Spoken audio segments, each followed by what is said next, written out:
আসসালামু আলাইকুম সবাইকে। আজকে আমরা অধ্যায় 9 টাইপ 2 চলনা অস্থি এবং পেশি ভূমিকা সম্পর্কিত এমসিকিউ গুলো সলভ করব।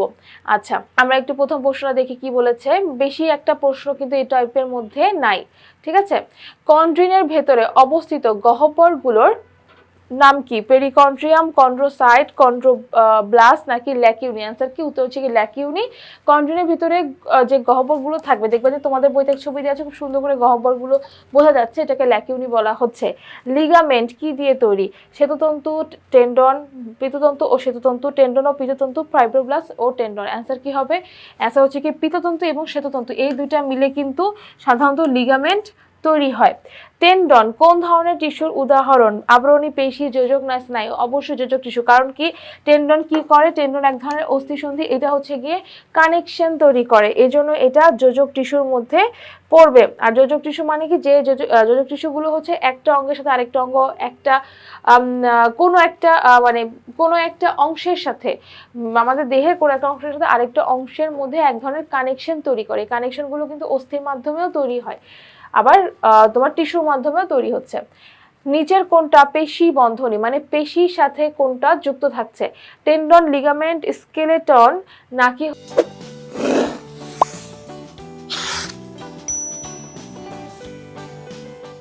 হচ্ছে গিয়ে তরুণাস্থি? অ্যান্সার কি হবে? অ্যান্সার হচ্ছে টেন্ডন। টেন্ডনকে বলা হয় পেশি বন্ধন, সবসময় মনে রাখবা। এটা হচ্ছে টেন্ডন, সেটা হচ্ছে পেশির সাথে হাড়ের যে সংযোগ, পেশির সাথে হাড়ের যে সংযোগ, সেখানে বন্ধনী তৈরি করে। আর লিগামেন্টটা হচ্ছে যখন বোন টু বোন, অর্থাৎ হচ্ছে গিয়ে হাড়ের সাথে হাড়ের মধ্যে এক ধরনের বন্ধনী তৈরি করে, এই জন্য এটাকে অস্থি বন্ধনী বলা হয়, ঠিক আছে। এটা হচ্ছে অস্থি বন্ধনী, আর ওইটা হচ্ছে গিয়ে তোমার পেশি বন্ধনী। টেন্ডন পেশি বন্ধনী, কিন্তু লিগামেন্ট হচ্ছে অস্থি বন্ধনী। তারপরে প্রশ্ন দেখো, লিগামেন্ট হচ্ছে পিততন্তু দিয়ে গঠিত। হ্যাঁ, লিগামেন্টের একটা অংশ হচ্ছে পিততন্তু, গুচ্ছাকার, শাখা প্রশাখা যুক্ত। অ্যান্সার কি হবে? অবশ্যই এটা গুচ্ছাকারে থাকে না, কিন্তু শাখা প্রশাখা যুক্ত থাকে। তাহলে অ্যান্সার 1 এবং 3।